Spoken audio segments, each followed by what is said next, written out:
मेरे सभी ख्रिस्ट विश्वासी भाई और बहनों, आज का दिन खास तौर से सारा विश्व में हमारे प्रभु यीशु मसीह का पुनरुत्थान का दिन के रूप में मनाया जाता है। मैं भी आप सभी को इस पुनरुत्थान दिवस पर मुबारक कहते हुए जय मसीह कहना चाहता हूँ। तो आइए यही पुनरुत्थान संबंधी कुछ घटना को लेकर हम मनन करेंगे जो हमारे जीवन के कठिनाइयों के साथ डील यानी काम करता है। आज का वचन का विषय है पत्थर कौन हटाएगा। इस बारे में हम आगे बढ़ने से पहले परमेश्वर का वचन मरकुस के सुसमाचार 16 अध्याय 1 से 3 पद तक पढ़ते हैं। वहाँ इस तरह से लिखा है, जब सब्त का दिन बीत गया तो मरियम मगदलिनी और याकूब की माता मरियम और सलोमी ने सुगंधित वस्तुएं मोल ली कि आकर उस पर मले। और सप्ताह के पहले दिन बड़ी भोर जब सूरज निकला ही था, वे कब्र पर आई और आपस में कहती थी कि हमारे लिए कब्र का द्वार पर से पत्थर कौन लुढ़काएगा।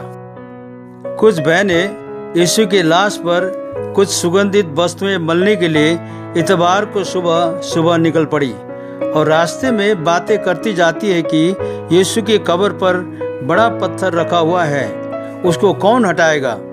हम तो औरत हैं, हम में पत्थर हटाने की ताकत नहीं है, फिर भी पत्थर हटाना चाहिए, तभी हम उसकी लाश पर ये खूबसूरत वस्तुएं मल सकेंगे। परंतु जब वो कब्र पर पहुंची तो उन्होंने देखा कि पत्थर हटा हुआ है। ये मरकुस 16 अध्याय के 4 पद में लिखा है। हम भी यीशु के लिए बहुत कुछ करना चाहते हैं, परंतु सोचते हैं कि अगर हम यीशु के लिए कुछ करें तो उसके कारण जो समस्याएं आएगी वो कैसे हल होगी। परंतु आप विश्वास का कदम उठाएं और आप देखेंगे कि आपकी सब समस्याएं हल हो चुकी है।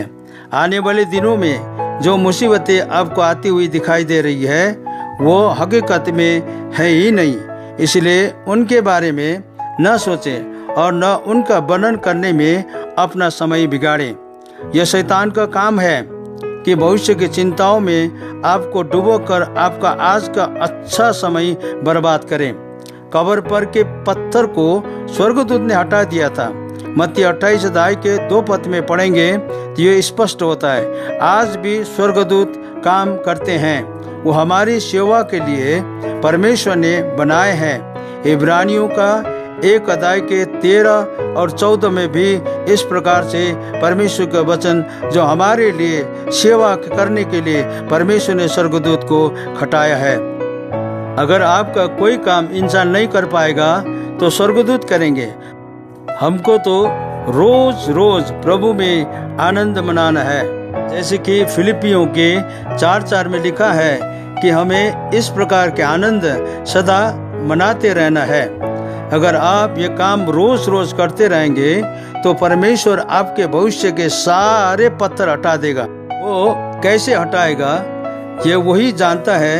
इन बहनों ने अपना काम किया और परमेश्वर ने स्वर्गदूत को भेजकर पत्थर को हटा दिया और इनको यीशु के जी उठने का समाचार मिला।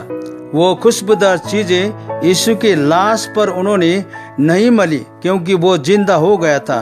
उनके पास जितनी अक्ल थी उसके अनुसार उन्होंने सच्चाई से काम किया और मरे हुए नहीं परंतु जिंदा यीशु के दर्शन किए।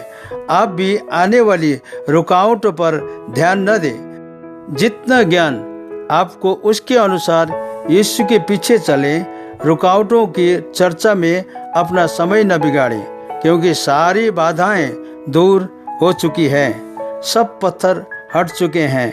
उनको विश्वास की आंखों से हटा हुआ देखें। सचमुच परमेश्वर आज भी अपना काम उसी तरह करता है जैसे वो 2000 साल पहले करता था, क्योंकि वो आज और कल और हमेशा एक सा है, जो इब्रानियों 13 अध्याय के 8 पद में लिखा हुआ है। वो कभी बदलता नहीं। मलाकी की पुस्तक 3 अध्याय के 6 में भी उसके बारे में जो बदलता नहीं है परमेश्वर के बारे में लिखा है। वो आपके जीवन के सारे पत्थर हटाने को तैयार है। सो मेरे प्यारे भाई बहनों, यदि आपके जीवन में भी ऐसे बाधाएं, ऐसे समस्याएं, ऐसे पत्थर है जो हमारे बल, बुद्धि और हमारी आत्मा के द्वारा उसको हम कभी हटा नहीं सकते हैं, केवल हम आपस में बात कर सकते हैं कि इस प्रकार के समस्याओं को, इस प्रकार के बाधाओं को हम कैसे हटाएं।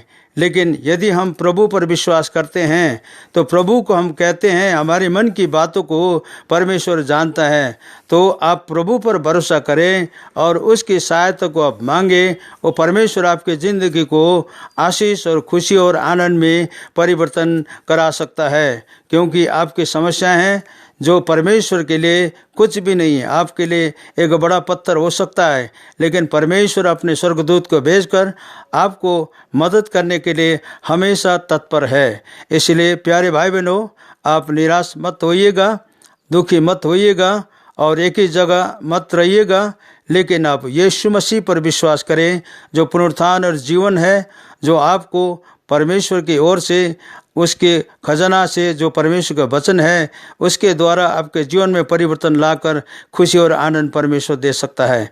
इसलिए आज पुनरुत्थान के दिन में पुनरुत्थान हुए यीशु मसीह जो विजयी का परमेश्वर है, उस पर भरोसा रखें और परमेश्वर हमेशा आपके मदद के लिए तैयार है। प्रभु आप सबको इस वचन के द्वारा बहुत बहुत आशीष दे। आइए हम आशीर्वाद के साथ आज के इस वचन को समाप्त करते हैं।